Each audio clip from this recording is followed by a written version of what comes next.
Hello guys. आज मैं आपको कॉम्प्लेक्स नंबर की एक्सरसाइज 5.2 का बहुत इंपॉर्टेंट कंसेप्ट करवाने जा रहा हूँ। देखिए 5.2 समझने से पहले आपको दो कंसेप्ट आने जरूरी हैं। 5.1 तक हमने पहले कवर कर चुका है, तो 5.2 में देखिए दो कंसेप्ट यूज होंगे हमारे।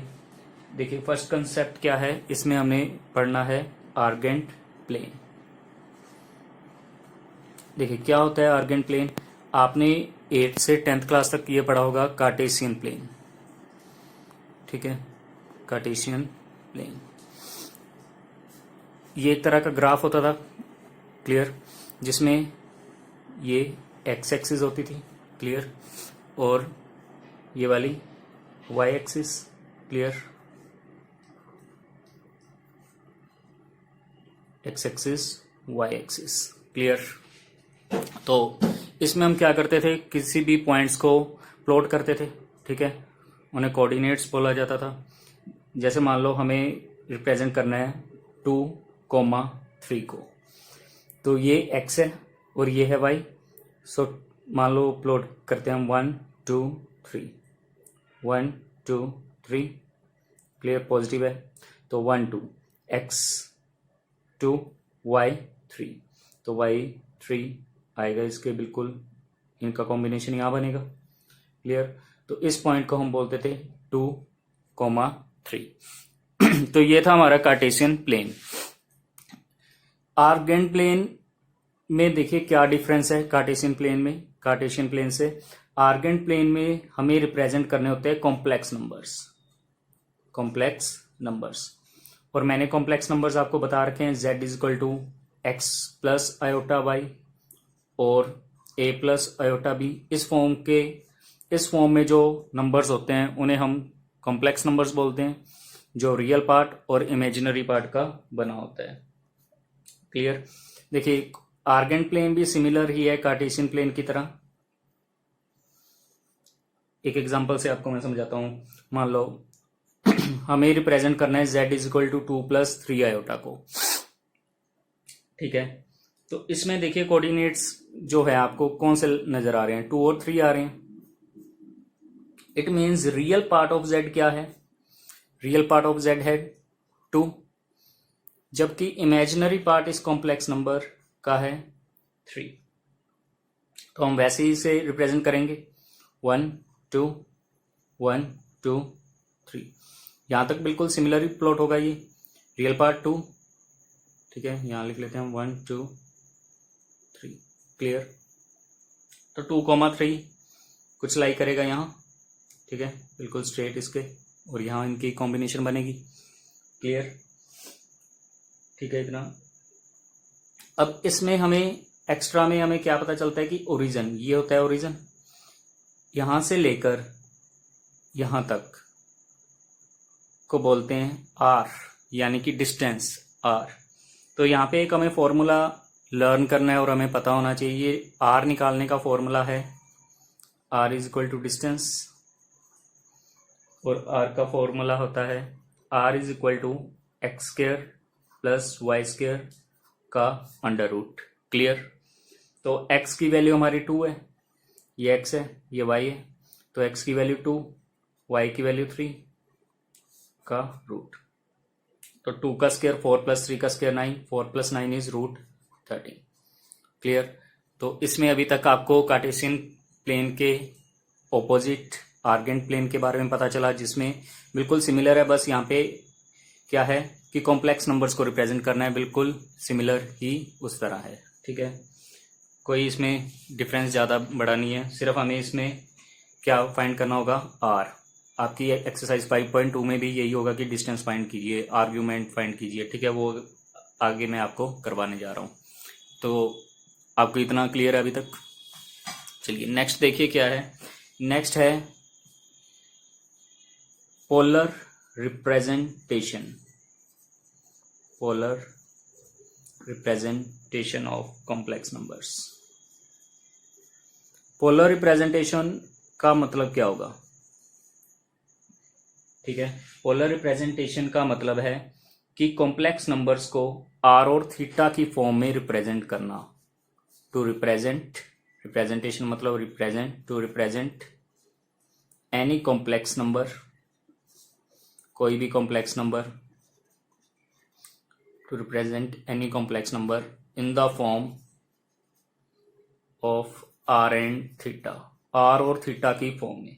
वो किस फॉर्म में हम लिख सकते हैं? मान लो आपको एक कॉम्प्लेक्स नंबर गिवन है z equal to X plus iota Y, ये कॉम्प्लेक्स नंबर गिवन है, आपको वो कहें कि पोलर रिप्रेजेंटेशन इसकी बताओ, तो हमें इसे किस फॉर्म में कन्वर्ट करना होगा?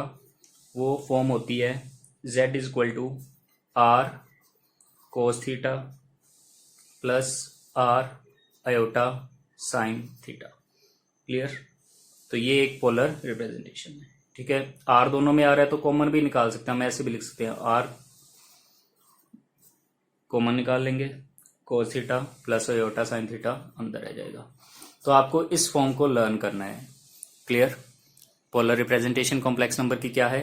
z equal to R cos theta plus R iota sine theta, या फिर आप कह सकते हो z equal to R cos theta plus iota sine theta bracket में।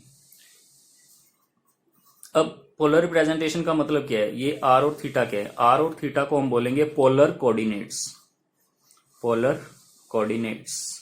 ठीक है, अब आर को बोलते हैं मॉडुलस, आर को बोलते हैं मॉडुलस। क्लियर? और आर का फॉर्मूला जो पीछे मैंने आपको बताया, R is equal to X square plus Y square का रूट। क्लियर? थीटा को बोलते हैं आर्ग्यूमेंट, थीटा को बोलते हैं आर्ग्यूमेंट। थीटा वैसे एक एंगल ही है, लेकिन इसको बोला जाता है आर्ग्यूमेंट। क्लियर? ये अभी मैं आपको बताऊंगा कि थीटा कैसे निकालना है। सबसे पहले हम एक एग्जांपल से मैं आपको बताता हूं। देखिए, मान लो एक एग्जांपल लेते हैं, आपको z गिवन है, z is equal to 2 plus 3 iota. ठीक है, या फिर z is equal to 1 plus 3 iota ले लेते हैं इस बार, 1 plus 3 iota. Clear? 1 plus root 3 iota. ये मैं इस तरह से ऐसा नंबर चूज कर रहा हूं जिससे r की वैल्यू प्रॉपर आए। ठीक है, रूट में ना आए। तो r निकालना है आपको, तो आपको पता है यहां पर x की वैल्यू क्या होगी? x की वैल्यू है 1, और y की वैल्यू क्या है? y की वैल्यू क्या होगी? रूट 3। क्लियर? तो r is equal to X square plus Y square, r is equal to x की वैल्यू 1, रूट 3 का स्क्वायर। तो 1 का स्क्वायर 1, रूट 3 का square 3, 1 plus 3 is root 1 plus 3 4, तो रूट 4 इज 2। तो r की वैल्यू आ चुकी है 2। क्लियर? ठीक है इतना?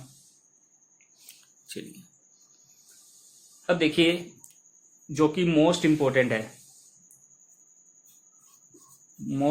है आर्ग्यूमेंट फाइंड करना। ठीक है, ये आपको बहुत ही जरूरी है पता होना। जो बच्चे नॉन मेडिकल और मेडिकल बैकग्राउंड के हैं उनके लिए बहुत ही ज़्यादा इंपॉर्टेंट है। वैसे भी सभी के लिए इंपॉर्टेंट है, मैथ्स में तो बहुत यूज़ होगा ही, लेकिन ये फिजिक्स में भी बहुत यूज़ होगा, और कई बार न्यूमेरिकल्स में, केमिस्ट्री में भी यूज़ होता है। तो थीटा कैसे फाइंड किया जाए? टू फाइंड थीटा फाइंड करने के लिए बच्चों में अल्फा फाइंड करना पड़ेगा। To find theta we need to find alpha. अब अल्फा क्या है जी?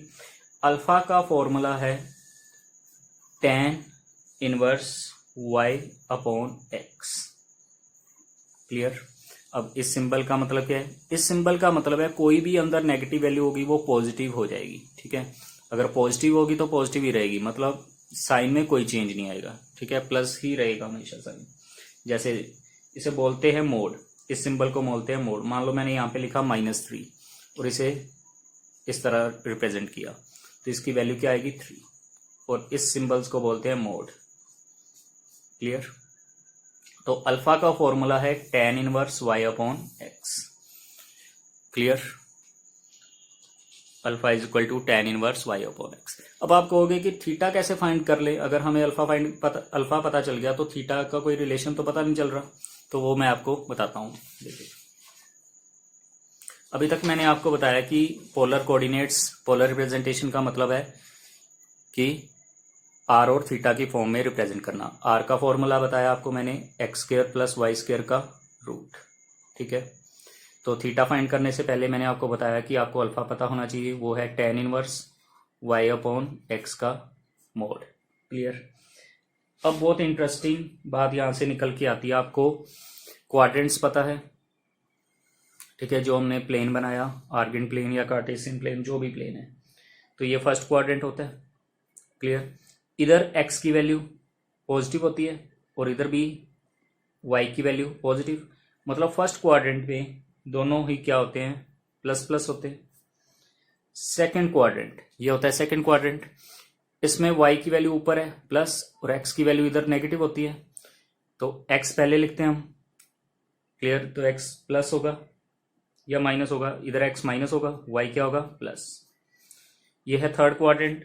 थर्ड क्वाड्रेंट में दोनों ही माइनस हो जाएंगे, इधर y वाला नीचे नेगेटिव, x वाला भी नेगेटिव। और फोर्थ क्वाड्रेंट पे x positive, y negative. Clear. तो ये 4 क्वाड्रेंट्स हैं। क्लियर। अब इन क्वाड्रेंट्स का क्या मतलब, देखिए, अगर आपकी वैल्यू जो अल्फा आई है और जो एंगल आपको गिवन है वो थीटा अल्फा के ही इक्वल आए, फर्स्ट क्वाड्रेंट में आएगा तो वो थीटा अल्फा के ही इक्वल होगा। और अगर वो सेकंड क्वाड्रेंट में आता है तो वो थीटा को आप पाई में से माइनस करोगे।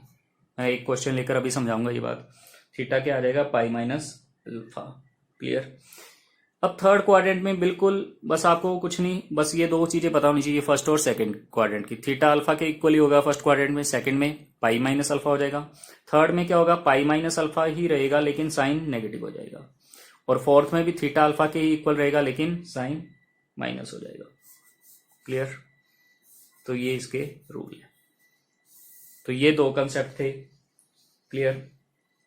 तो मैं आपको और क्लैरिटी के लिए यहाँ पे ग्राफ एक टेबल में लिख देता हूं। अगर x और y दोनों क्या हों पॉजिटिव तो वो फर्स्ट क्वाड्रेंट में लाई करते हैं। ब्रैकेट में लिख लेते हैं if x y are positive, दोनों ही क्या हों पॉजिटिव हों, तो वो किस क्वाड्रेंट में लाई करते हैं, वो लाई करते हैं फर्स्ट क्वाड्रेंट में। क्लियर। और तब थीटा क्या होता है, थीटा होता है अल्फा के ही इक्वल। ये है फर्स्ट पॉइंट जो मैंने यहां समझाया ऊपर आपको। क्लियर। सेकंड पॉइंट क्या है, सेकंड पॉइंट है अगर x नेगेटिव हो, यहां पर x नेगेटिव है, इफ x नेगेटिव और y पॉजिटिव, तो इसका मतलब वो किस क्वाड्रेंट में लाई करेंगे, वो लाई करेंगे जी सेकंड क्वाड्रेंट में। अगर वो सेकंड क्वाड्रेंट में लाई करेंगे तो थीटा की वैल्यू होगी pi minus alpha. Clear. Third point, अगर x नेगेटिव और y भी नेगेटिव हो, x नेगेटिव y भी नेगेटिव, तो वो लाई करेंगे थर्ड क्वाड्रेंट में। और थर्ड क्वाड्रेंट में थीटा किसके इक्वल होगा, minus of pi minus alpha. और अगर वो फोर्थ क्वाड्रेंट में हो, यानी कि फोर्थ क्वाड्रेंट में कैसे पता लगेगा, अगर x positive y negative. Clear. ये तो आप सिंपल ग्राफ से भी आपको पता ही है कि फर्स्ट क्वाड्रेंट में दोनों पॉजिटिव होते हैं, सेकंड में x नेगेटिव होता है, y पॉजिटिव होता है, थर्ड में दोनों नेगेटिव होते हैं, फोर्थ में x पॉजिटिव होता है, y नेगेटिव होता है। तो फोर्थ में अगर x पॉजिटिव है y नेगेटिव है तो इसका मतलब फोर्थ क्वाड्रेंट है। और फोर्थ क्वाड्रेंट में थीटा किसके इक्वल होगा, थीटा इक्वल होगा अल्फा के ही, लेकिन साइन क्या आ जाएगा, माइनस ऑफ अल्फा। तो ये है बिल्कुल छोटे से कंसेप्ट और बिल्कुल इजी कंसेप्ट जिससे आप एक्सरसाइज 5.2 ईजिली सॉल्व कर पाओगे, बिल्कुल इजी लगेगी। अब आप अपने आप भी क्वेश्चन सॉल्व कर सकते हो। ठीक है। तो इन कंसेप्ट्स को पहले आप अच्छी तरह से देखिए। Clear. So thank you students.